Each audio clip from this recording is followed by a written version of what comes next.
Comenté para vocês hace 2 días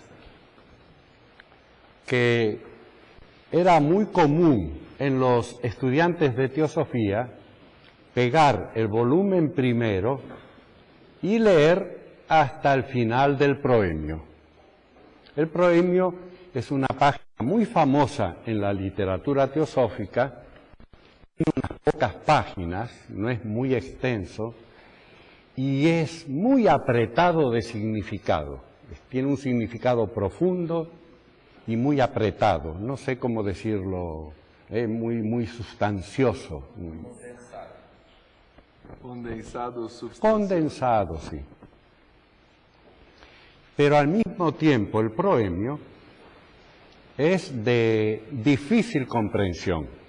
Ya uno encuentra algunas dificultades de comprensión que hace que a veces uno escute que a gente dice,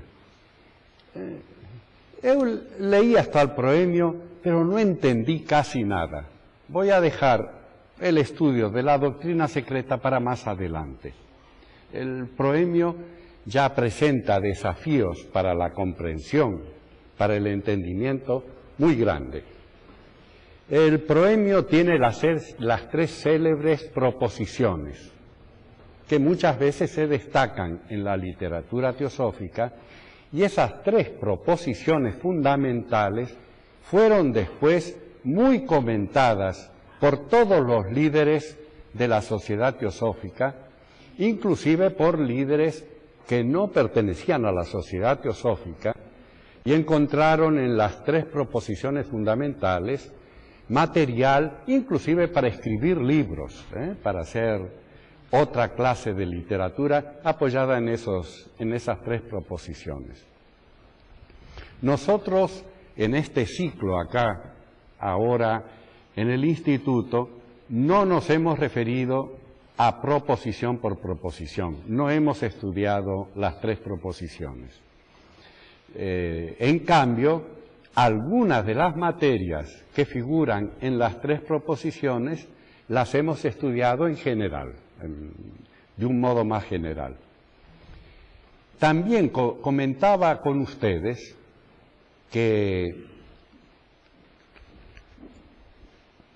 las 3 proposiciones fundamentales de la enseñanza esotérica no le alcanzan a la señora Blavatsky para encerrar el cuerpo de doctrina, el corpus, como se dicen los latinos, y agrega otras proposiciones. Ahora nosotros vamos a leer de las otras proposiciones. Están al final del volumen primero y las proposiciones constituyen un capítulo que ella tituló Resumen. En ese resumen ella propone 5 nuevas proposiciones.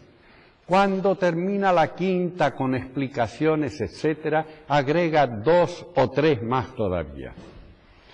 El volumen tercero ya trata de antropogénesis, ya se vincula con la evolución, particularmente del ser humano, es decir, con la mónada humana. El tercer volumen abarca eso.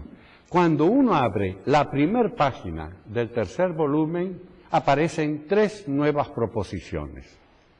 Blavatsky ficaba desbordada con la riqueza del contenido de la doctrina esotérica y necesitaba agregar otra vez proposiciones, y las proposiciones son fórmulas donde, de un modo sintético, ella expresa enseñanzas que son fundamentales.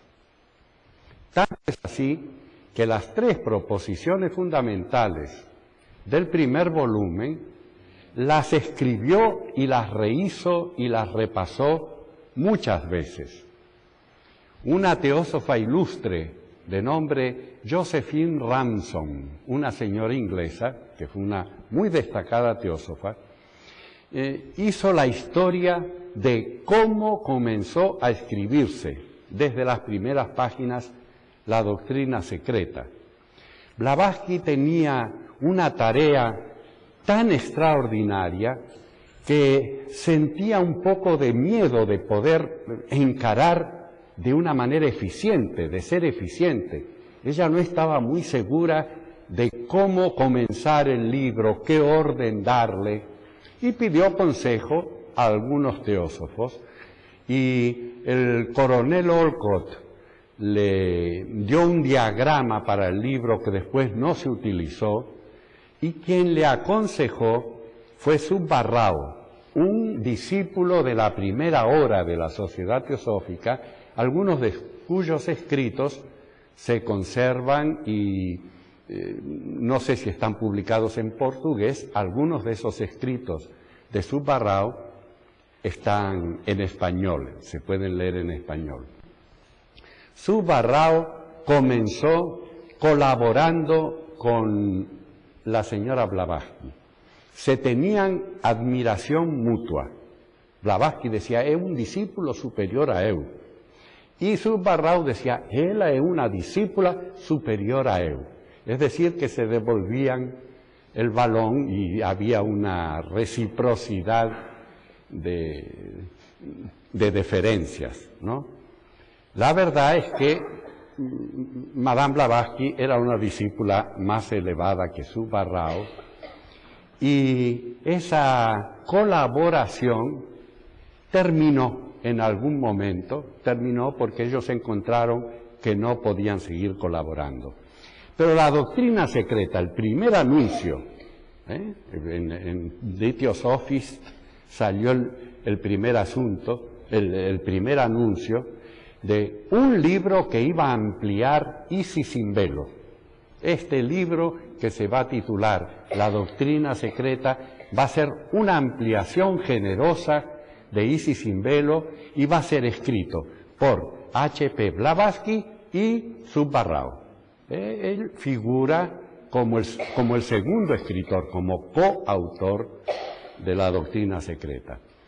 Lo que quiero decir, además de lo que es historia, es que el resumen, las tres proposiciones fundamentales y cada una de las afirmaciones que se encuentran en el tercer volumen, las tres proposiciones del tercer volumen, fueron muy revisadas. Ella enviaba a Olcott lo que escribía, había que hacer copia, no había, como en aquel tiempo, el aparello que tiene Isis, ¿no?, que está grabando aquí, sale la impresión en otro lado. Entonces la condesa Bachmeister o otros personajes hacían copias. Una copia iba a Subbarrao, otra copia iba al coronel Olcott, y ella a veces inclusive capítulos enteros los tiró al lixo, empezó a escribirlos todos de nuevo.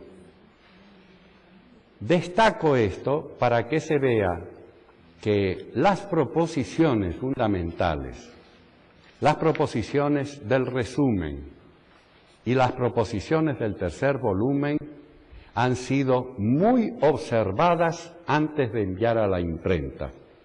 De ahí que algunos estudiantes de teosofía digan que si no hay tiempo, porque la vida familiar a veces nos deja poco tiempo, la persona que tiene varios hijos, tiene un empleo, hay que ganarse la vida, hay que cumplir el dharma social y familiar, que la persona que no tiene mucho tiempo, las horas que exige un estudio sistemático de la doctrina secreta, podrían tomar las tres proposiciones fundamentales, las 5 proposiciones del resumen en el volumen primero y las 3 proposiciones fundamentales del volumen tercero y estudiar eso.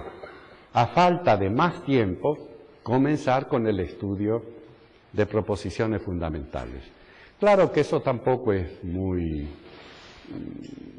bueno, porque hay que tener el glosario teosófico, Y Blavatsky se apoya mucho en la filosofía europea, da muchos ejemplos, así que también hay que tener un diccionario de filosofía, uno de psicología. De todos modos, no es fácil ninguno de los modos de encarar. En el primero, en la primera de las proposiciones, al final del primer volumen, ella dice lo siguiente.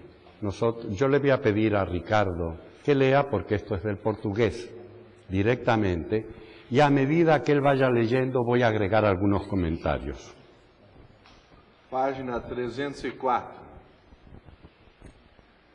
A doutrina secreta é a sabedoria acumulada dos séculos, e a sua cosmogonia por si só é o mais prodigioso e acabado dos sistemas, ainda que velado como se encontra no exoterismo dos Puranas. Mas tal é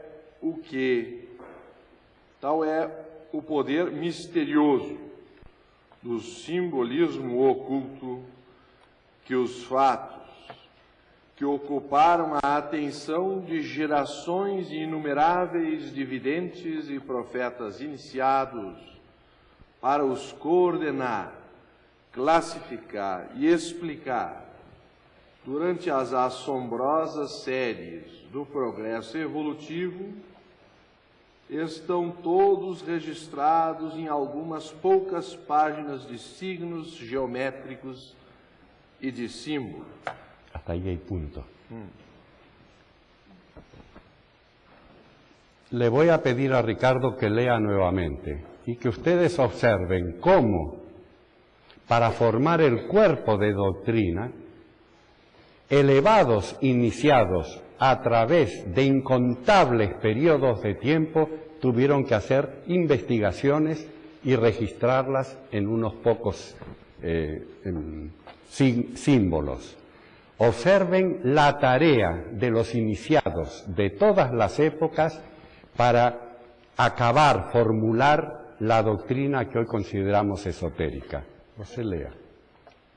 A doutrina secreta é a sabedoria acumulada dos séculos, e a sua cosmogonia, por si só, é o mais prodigioso e acabado dos sistemas, ainda que velado como se encontra no exoterismo dos Puranas.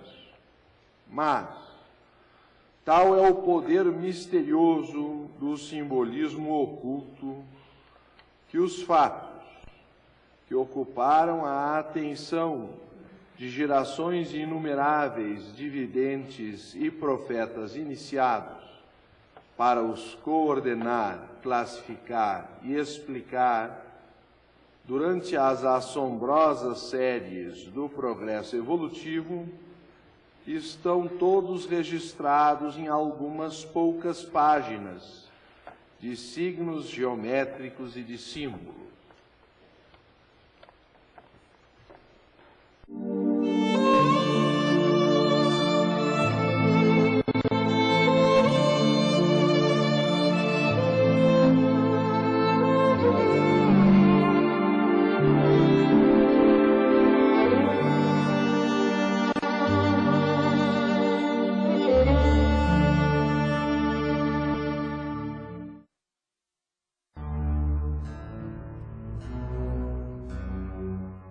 Em busca do autoconhecimento. Temas reflexivos e instigantes são apresentados no programa Em Busca do Autoconhecimento.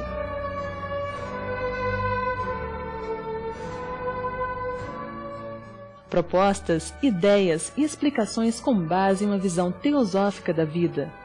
Em Busca do Autoconhecimento, diariamente aqui na TV Suprem.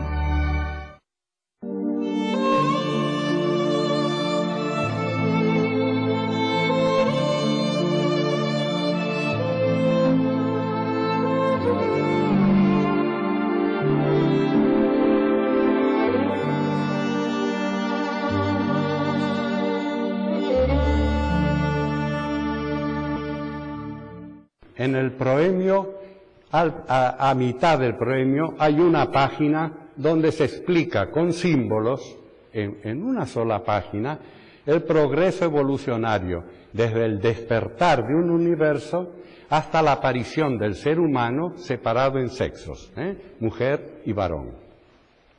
Pode ler. A visão cintilante daqueles iniciados foi até ao próprio âmago da matéria. Descobriu e perscrutou a alma das coisas.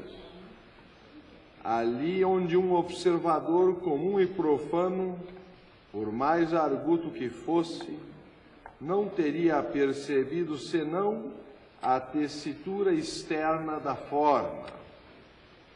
Mas a ciência odierna não crê na alma das coisas e por isso repugnará todo o sistema da cosmogonia antiga.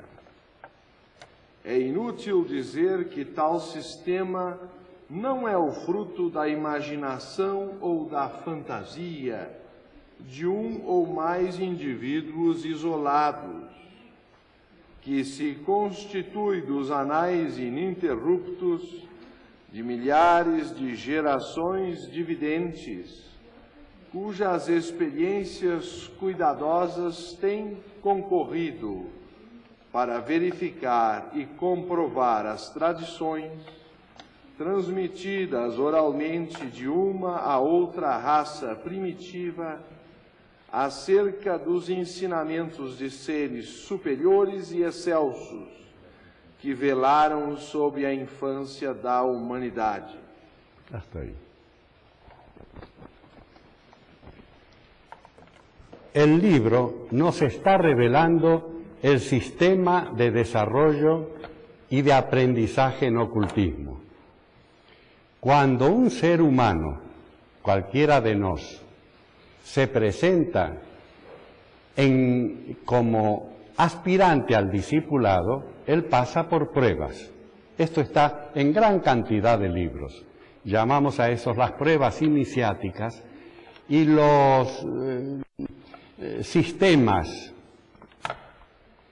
sistemas inclusive como el de la francmasonería, algunos sistemas rosacruces, etcétera, tienen un reflejo de ese sistema iniciático. Hay que pasar por ciertas pruebas, entonces uno es aceptado y ostenta el título de aprendiz, luego se pasan otra serie de pruebas y después de esas pruebas se tiene un nuevo título, un grado más elevado y así sucesivamente. En los sistemas simbólicos, como el sistema masónico, los grados se pasan si se cumplen con ciertos requisitos de carácter reglamentario inclusive. Los enemigos de la masonería dicen que los masones tienen altos grados por boa conducta. Es un modo de burlarse y de despreciar la adquisición de grados. En el sistema oculto no es así. Las pruebas son verdaderas, la aprobación está de un modo magnífico detallado en las cartas de los maestros al señor Sinet. Porque en las cartas de los maestros al señor Sinet, los que explican el sistema de probación no son discípulos, son los maestros. Entonces tiene el valor de la autoridad, que es un propio maestro el que está explicando de qué manera un candidato, alguien que se presenta para ser discípulo de ellos, es probado y en la aprobación o triunfa y llega al discipulado o fracasa y tiene que esperar otro periodo, prepararse nuevamente, como cuando en la universidad nos presentamos, damos un examen, no somos aprobados. Bueno, cuando el curso lo permite, uno sigue estudiando y vuelve a presentarse otra vez, ¿no? Déjame un poco.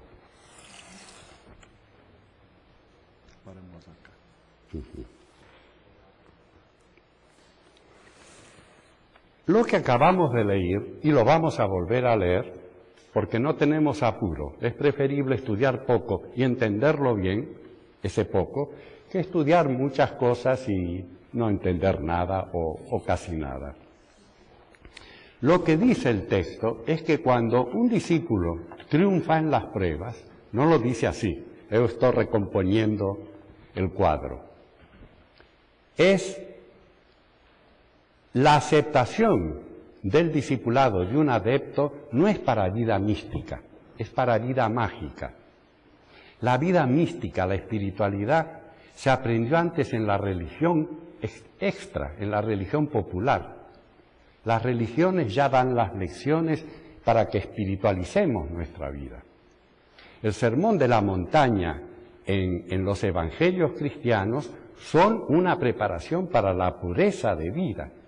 Es decir, que cuando vamos a un maestro de sabiduría, ya vamos con las manos llenas de capacidades, de pureza. Él no nos empieza a enseñar desde ahí. Se supone que nosotros arribamos y pedimos un discipulado en ocultismo cuando hemos cumplimentado la preparación que la religión ya pone al alcance de nuestras manos. A veces la gente dice, y bueno, pero la religión tiene muchas cosas importantes para enseñarnos, para elevar y espiritualizar nuestra vida. Así es que, si soy pan duro, cuando leo el Evangelio, que dice que al que te pide la chaqueta, dale también la capa, y no realizo eso, ¿para qué quiero un discipulado donde mi falta de espiritualidad va a ser un grave peligro? Se supone que la espiritualidad en el mundo profano prepara para la vida oculta. El discípulo, pues, es aceptado y continúa con su vida mística y con su vida de pureza, pero inmediatamente comienza el entrenamiento oculto. El entrenamiento oculto no es un entrenamiento místico, repito, sino que es entrenamiento para el desarrollo de los poderes. De ahí entonces que mientras continúa la vida de pureza, la vida de castidad, la vida que resume en la tierra el reflejo de lo espiritual, comienza el desarrollo. El desarrollo comienza rápidamente, el individuo es llevado a la primera gran iniciación y en la primera gran iniciación, sobre la palabra iniciación habría algunas cosas que decir. La palabra indica que se comienza algo nuevo, se inicia, hay una cosa nueva. Pero en realidad, en cada iniciación, el discípulo es ayudado porque se ganó el derecho a ser ayudado, es ayudado a alcanzar un nuevo estado de conciencia, nuevos desarrollos de su naturaleza física, astral, mental, espiritual. Hay un cambio en la iniciación. Swami Vivekananda relata en uno de sus libros cómo él fue ayudado por Sri Ramakrishna. Dice, la ayuda que tuve de mi maestro en cierta ocasión es que quería tener una visión más amplia y profunda de la vida, de las verdades de la naturaleza. Pero había un muro dicen aquí, a un tapial, a un muro. Había un muro alto y él no podía mirar del otro lado. Dice, entonces el maestro pega a mí y me levanta, porque es fuerte. Pega a mí y me levanta y yo miro. Y después me baja nuevamente. Pero, miré. Esas ayudas en la vida espiritual ocurren con mucha frecuencia y a veces las ayudas son de carácter físico. Podría contar historias de los primitivos días de la sociedad teosófica, cuando una señora medium norteamericana, la señora Holloway, es invitada a presenciar cómo Schliemann, el pintor, pinta el cuadro del Mahatma Moria, un cuadro bellísimo que uno puede ver cuando va a la India, está en el salón de la escuela esotérica. Y Schliemann pinta con una mano guiada por el maestro, porque el maestro no está presente. Cuando se pinta un retrato, la persona fica ahí y el pintor mira a la persona y va haciendo su retrato. Schliemann actuó por inspiración. Entonces, la señora Blavatsky invitó a Mrs. Holloway y le dio a fumar una hierba. Y Miss Holloway comenta en un artículo que siendo clarividente ella misma, su clarividencia se abrió de un modo extraordinario como nunca había ocurrido hasta ese momento y pudo comprobar la presencia del maestro detrás del pintor. Y cómo Blavatsky, con su clarividencia, dirigía la pintura. Es decir, que hay muchas ayudas en el mundo espiritual y cuando se arriba al discipulado, hay confianza en el maestro, pero el maestro da ciertas ayudas y la confianza aumenta. Por eso después de la segunda iniciación ya no se duda del maestro, ya no hay esa briga entre maestro y discípulo, que si me dijo esto, pero que no estoy de acuerdo, eso no lo veo con mucha clareza.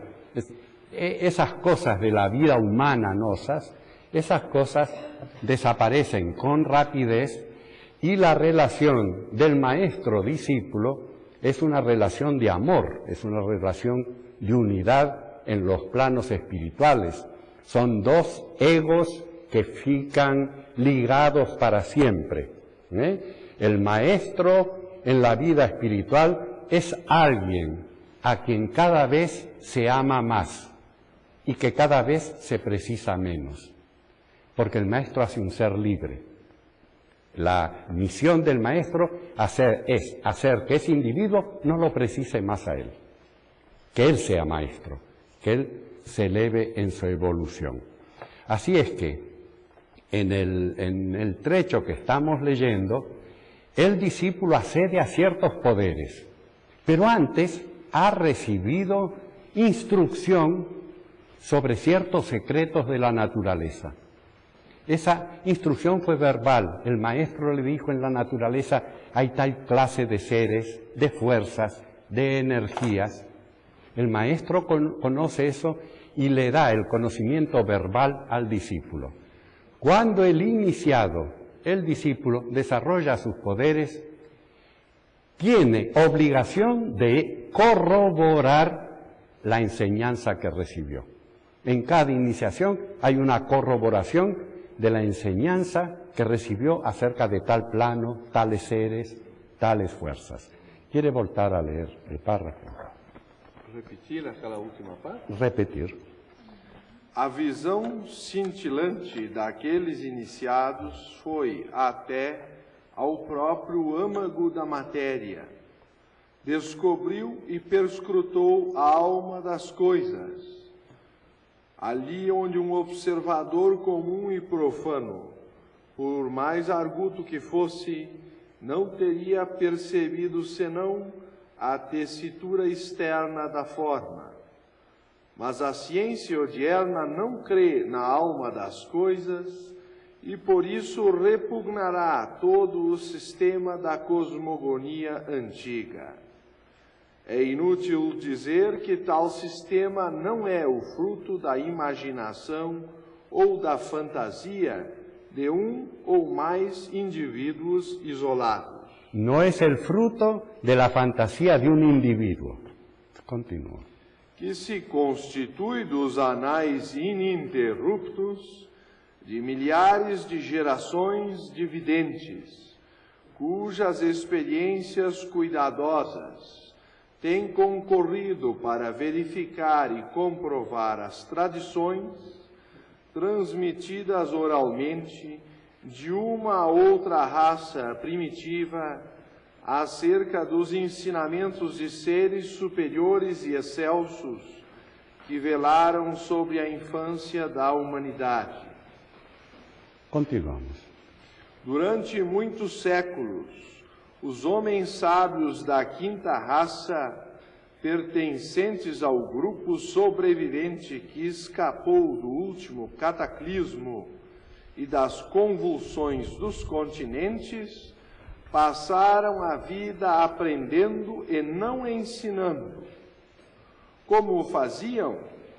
examinando, submetendo a provas e verificando em cada um dos departamentos da natureza as tradições antigas, por meio das visões independentes dos grandes adeptos, isso é, dos homens que desenvolveram e aperfeiçoaram, no mais alto grau possível, seus organismos físico, mental, psíquico e espiritual.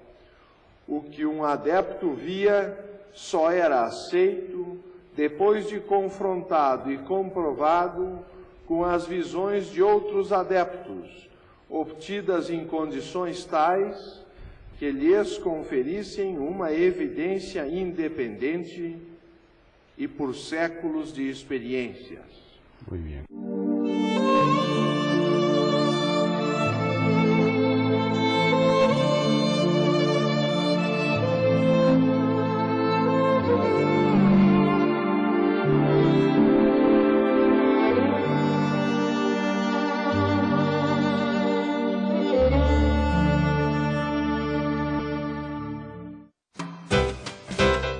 Saborear o delicioso sabor de uma vida saudável está na sua televisão. A culinarista Ivana Stoimenoff repassa com jeitinho brasileiro suas melhores receitas. Pratos vegetarianos internacionais e brasileiros são apresentados com dicas deliciosas e muito saborosas. Aprecie saborear, toda terça e quinta aqui na TV Suprem.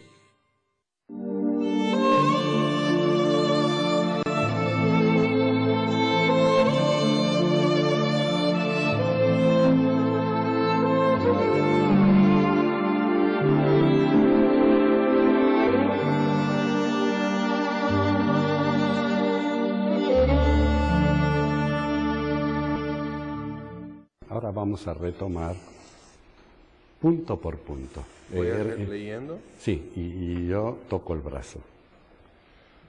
Durante muitos séculos, os homens sábios da quinta raça, pertencentes ao grupo sobrevivente, que escapou do último cataclismo e das convulsões dos continentes, passaram a vida aprendendo e não ensinando. Los hombres ya sabios pasaron encarnaciones aprendiendo y no enseñando. Ahora uno lee 1 o 2 libros y ya quiere dar palestras, viajar por todo el mundo, ser maestro, enseñar. Vean el método oculto. Vidas aprendiendo. Cuando se enseñaba, cuando se tenía discípulos, ya se era un verdadero maestro. Sí. Como o faziam?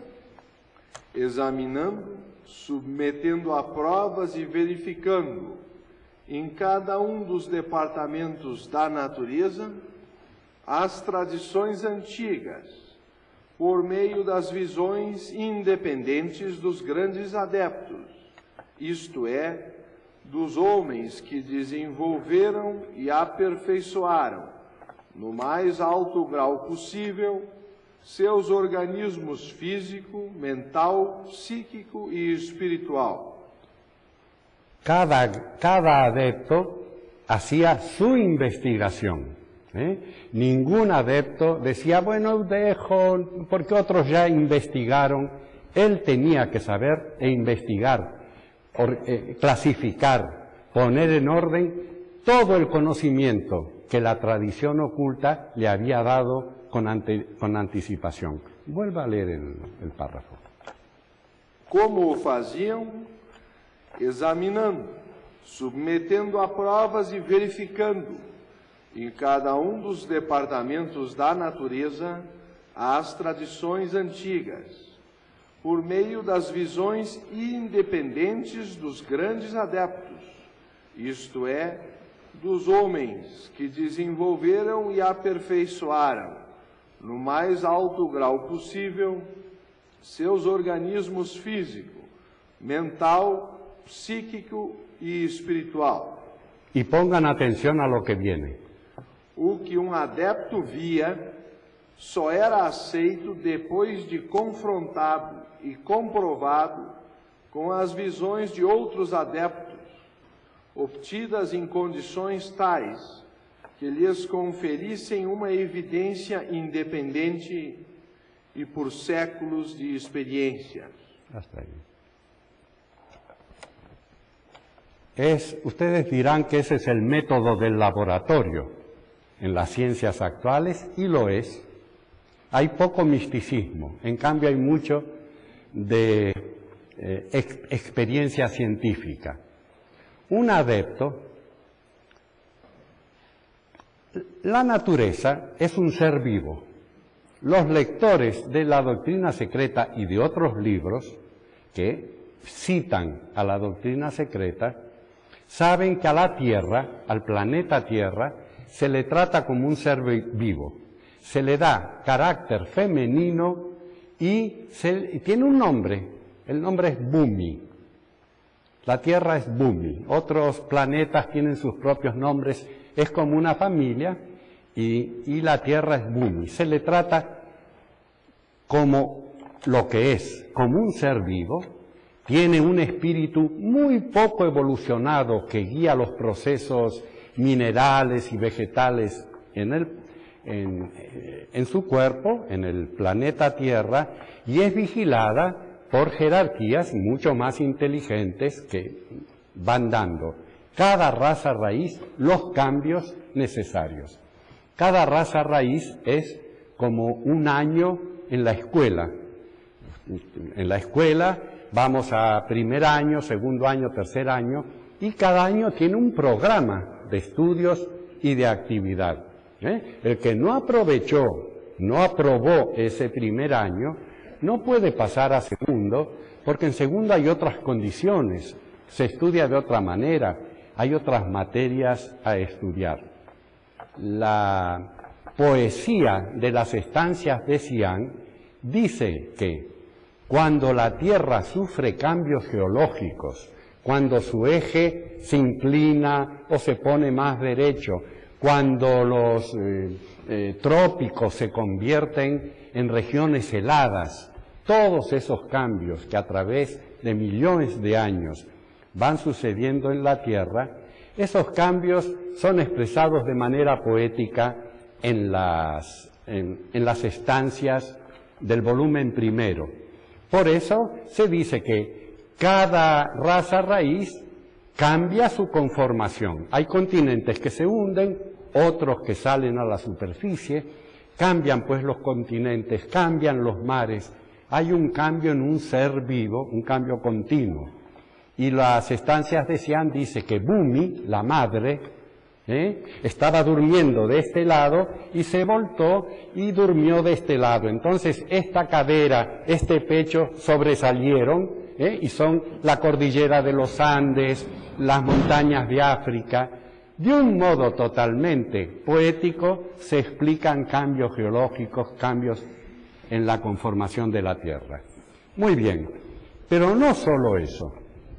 La materia física, la materia que compone la Tierra y la materia que compone nuestros cuerpos físicos está en evolución también. La evolución comprende los átomos, las asociaciones de átomos y luego, más complicadamente, los organismos que se van formando con las asociaciones de átomos, moléculas, etc. Así que el mineral, el vegetal, el animal, todo lo que vive en la Tierra evoluciona con ella. Si la Tierra es sutil, todos los cuerpos que viven en la Tierra son sutiles. El planeta Tierra se va haciendo denso, se va petrificando en su superficie y los cuerpos se van haciendo más densos. Todo esto es porque toda vida que existe en la Tierra evoluciona y cambia.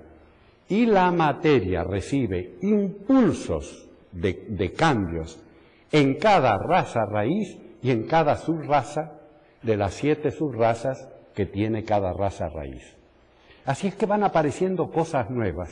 El átomo base de todas las combinaciones físicas no tiene solamente 4 espirillas desarrolladas. Eu veo 5. Entonces otros adeptos, otros clarividentes van y observan y dicen, sí, la materia ya desarrolló 5 espirillas. Entonces, a partir de ese momento, en los libros ocultos, en esos libros ocultos tan citados en la doctrina secreta y en toda la literatura teosófica, se pone un nuevo capítulo.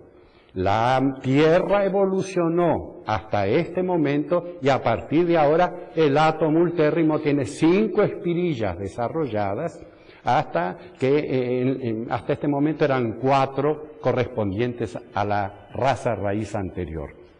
Todo cambio que verifica la naturaleza es observada por uno u otro de los clarividentes que la investigan. Pero la investigación de un solo clarividente no alcanza para que ese conocimiento pase a los libros secretos. Esa enseñanza tiene que ser corroborada. ¿Qué tiene que ver eso con el laboratorio moderno? Un laboratorio en Australia dice al mundo científico, en determinadas condiciones de la materia se logra este fenómeno que hasta ahora no se había descubierto. Ese laboratorio explica al resto de los científicos del mundo en las revistas, en los journals científicos, y los laboratorios de todo el mundo hacen ese experimento. Y si ese experimento da en todas partes del mundo, ya pasa a formar parte de los hechos de la ciencia física. Así que a medida que se va evolucionando, se va corroborando lo que cada iniciado descubre de nuevo. Esto tiene que ver con un punto conflictivo en nuestra literatura, porque la literatura teosófica consta de muchos libros escritos por clarividencia. Pero estos autores clarividentes no han corroborado con otros iniciados clarividentes si lo que ellos están viendo es real o no. Puede haber habido una equivocación, un yerro, y esto ha traído una discusión en el seno de la sociedad teosófica de si todos los libros de teosofía que se basan en investigaciones clarividentes deberían ser aceptados como la verdad absoluta o como un adelanto de la verdad que puede ser verdad o no puede ser verdad. Esto trae otra vez el problema de la clarividencia. Hasta el adeptado, hasta la quinta gran iniciación, nos dicen los maestros en sus cartas, no hay clarividencia perfecta. El clarividente puede equivocarse.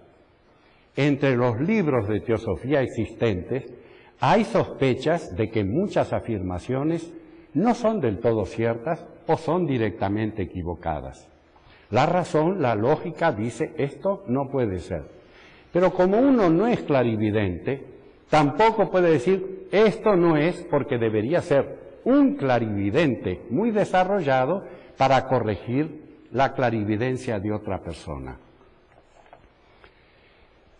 El psiquismo de los clarividentes puede ser perfecto, pero su constitución psíquica y psicológica hasta el adaptado, hasta la cuarta gran iniciación, es todavía humana y todavía hay me gusta y no me gusta, hay atracción y repulsión. Las leyes de atracción y repulsión son naturales en todos los seres humanos y corresponden a leyes ocultas. Sentimos más afinidad con unos que con otros. Respetamos a esto, hay una buena amistad, pero no hay ese entrozamiento que tenemos con unos. Es decir, que las atracciones de ese carácter responden a hechos de la naturaleza.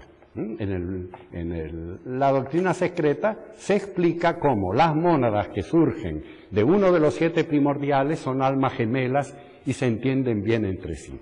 Y las mónadas que surgen de otro de los 7 primordiales tienen afinidad entre sí y se entienden bien entre sí. Esta es la tradición que hay de las almas gemelas, de personas que se encuentran por primera vez y parece que se han conocido de toda la vida y hay esa unidad tan fuerte. Es un fenómeno que todos hemos sufrido, de encontrarnos una vez con alguien y parecer que ya es un amigo de toda la existencia, pero lo hemos conocido hace 15 minutos. ¿Por qué esa atracción? Esa atracción tiene explicación en leyes y hechos de la naturaleza.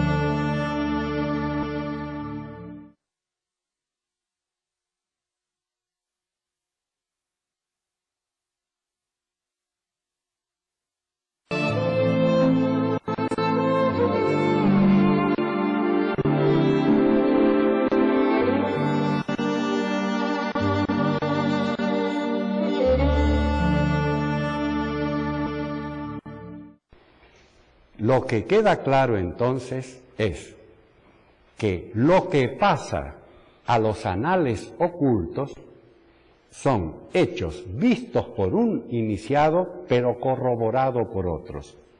Hasta que un fato nuevo no es corroborado por el cuerpo de iniciados, no se le abona, no se lo sanciona como una nueva verdad de la naturaleza. Cuando observamos en el plano sutil, el peligro de equivocar lo que estamos observando es más grande que en el plano físico. La observación, a menos que haya un dominio total de la mente, siempre es subjetiva. Vamos a suponer que yo quiero mucho a la hermana, pero odio a Marilia que está allá. Entonces a la hermana la veo muy hermosa y a Marilia fea. Es posible que Marilia sea linda y la hermana fea, pero como yo estoy apasionado, la veo hermosa, pero al que odio lo veo feo. Vemos todos los defectos de la gente que no queremos, pero esa gente tiene virtudes. La visión subjetiva, el me gusta y no me gusta, la atracción y repulsión, hace que nuestra visión sea subjetiva.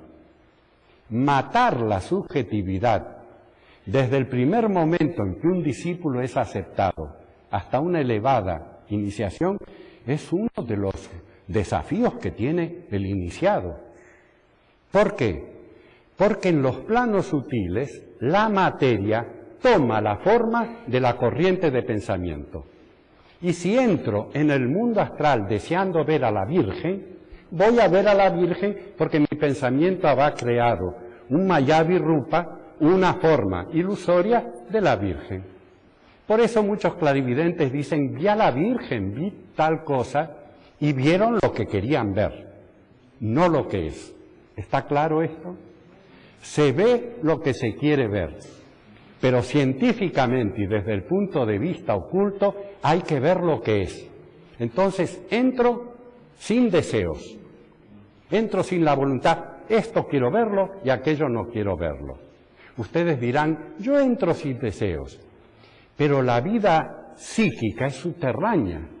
No me doy cuenta de que quiero algo y que odio algo, que acepto algo y que rechazo algo. Tengo que estar consciente del total de mis contenidos psíquicos. Es un psicoanálisis propio, que se lo hace uno mismo y se conoce a sí mismo. De otro modo, el psiquismo y la clarividencia pueden engañarnos a nosotros en muchas oportunidades. ¿Sí? A pergunta é simples. Essa comprovação nos níveis invisíveis, ou essa comprovação pelo iniciado ou pelo pesquisador, ela se torna segura somente na medida em que o pesquisador seja completamente impessoal.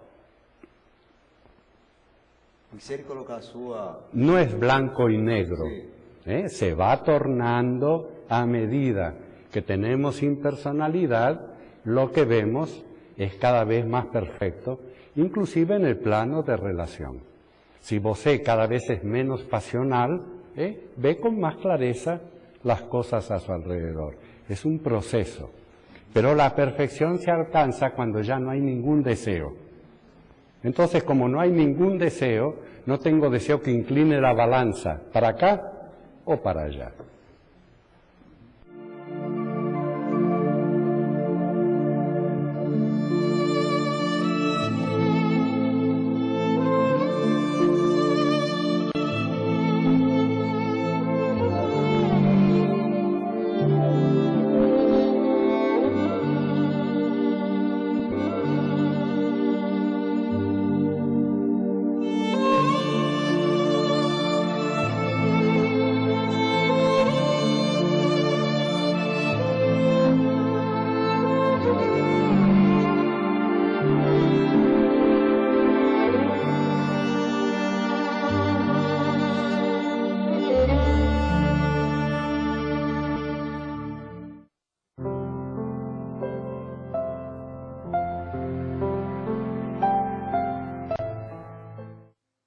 A Sociedade Teosófica trabalha há mais de 100 anos em 60 países do mundo em busca do ideal da fraternidade universal. Então, o primeiro objetivo da Sociedade Teosófica é formar um núcleo da fraternidade universal da humanidade, sem distinções de raça, credo, sexo, casta ou cor, que são as causas da separação, das guerras ou dos preconceitos e dos sofrimentos desnecessários e, por que não dizer, muitas vezes de origem ilusória e mental, de pensamento frequentemente tacanho que nós encontramos na condição humana. Mas foi dito nas escrituras originais que inspiraram o movimento teosófico que é a humanidade que é a grande órfã, a única deserdada sobre essa terra, e é dever de todo homem capaz de um impulso altruísta fazer algo, por menor que seja, pelo seu bem-estar. Isso quer dizer que os sofrimentos que há no mundo hoje, os mais agudos, são oriundos, antes de mais nada, de uma falta de convívio fraternal. As coisas que estão aí não precisavam ser, evidentemente, desse jeito. Mas, como é dentro da mente humana que se criam essas ilusões separatistas, como é dentro da mente humana que se criam esses preconceitos, como é dentro da mente humana que se criam essas muralhas que separam as classes, as castas, as crenças e etc., que dividem o homem, as raças. Então, a Sociedade Teosófica entende importante também o seu segundo objetivo como auxiliar do primeiro, e esse segundo objetivo é encorajar o estudo de religião comparada, filosofia e ciência, buscando reintegrar nesse estudo o conhecimento humano num só campo harmonioso, de modo que não haja tendência ao dogmatismo religioso por um lado, ou ao materialismo científico pelo outro, ou ao mero racionalismo filosófico num campo intermediário, mas a interação desses três campos há de demonstrar que o universo não é um mero aglomerado fortuito de átomos, mas que existe alguma inteligência que orienta todo o princípio de expressão na natureza, pois que onde quer que a ciência pesquise, ela descobre uma lei. Também por isso o terceiro objetivo da Sociedade Teosófica é investigar as leis não explicadas da natureza e os poderes latentes no homem. Então nós entendemos que de alguma forma pela investigação destemida da verdade, nós podemos libertar o homem das superstições, deixando a ele a possibilidade de descobrir sua própria essência. E dessa maneira libertar o homem de guerras desnecessárias, de separações criadas pela mente humana. Por isso, os antigos teósofos alexandrinos também não estavam apenas interessados numa crença religiosa. Eles estavam, isto sim, interessados em descobrir a verdade. O próprio lema da Sociedade Teosófica, não há religião superior à verdade, sugere que nenhum ritual, nenhuma escritura santa Nenhum tipo de crença específica em algum instrutor é mais importante do que a verdade que ele pretendia ensinar, a verdade transcendental, que alguns chamaram de sabedoria divina, que é a tradução mais literal da expressão teosofia, que no seu sentido abstrato é uma sabedoria viva, que se corporifica no altruísmo da vida humana. E não pode ficar restrita apenas ao estudo comparado de livros, mas depende da nossa investigação interior, de modo que a verdadeira teosofia não se encontra meramente nos livros, mas na capacidade de encontrar essas correspondências da natureza com a vida, para que nós possamos desvendar o seu próprio significado. Nessa busca pela verdade, nós devemos, portanto, buscar de uma forma independente, não sectária, num espírito de liberdade de pensamento, o caminho da harmonia e da paz entre todas as religiões e todos os povos. Essa é a essência da teosofia, é a paz.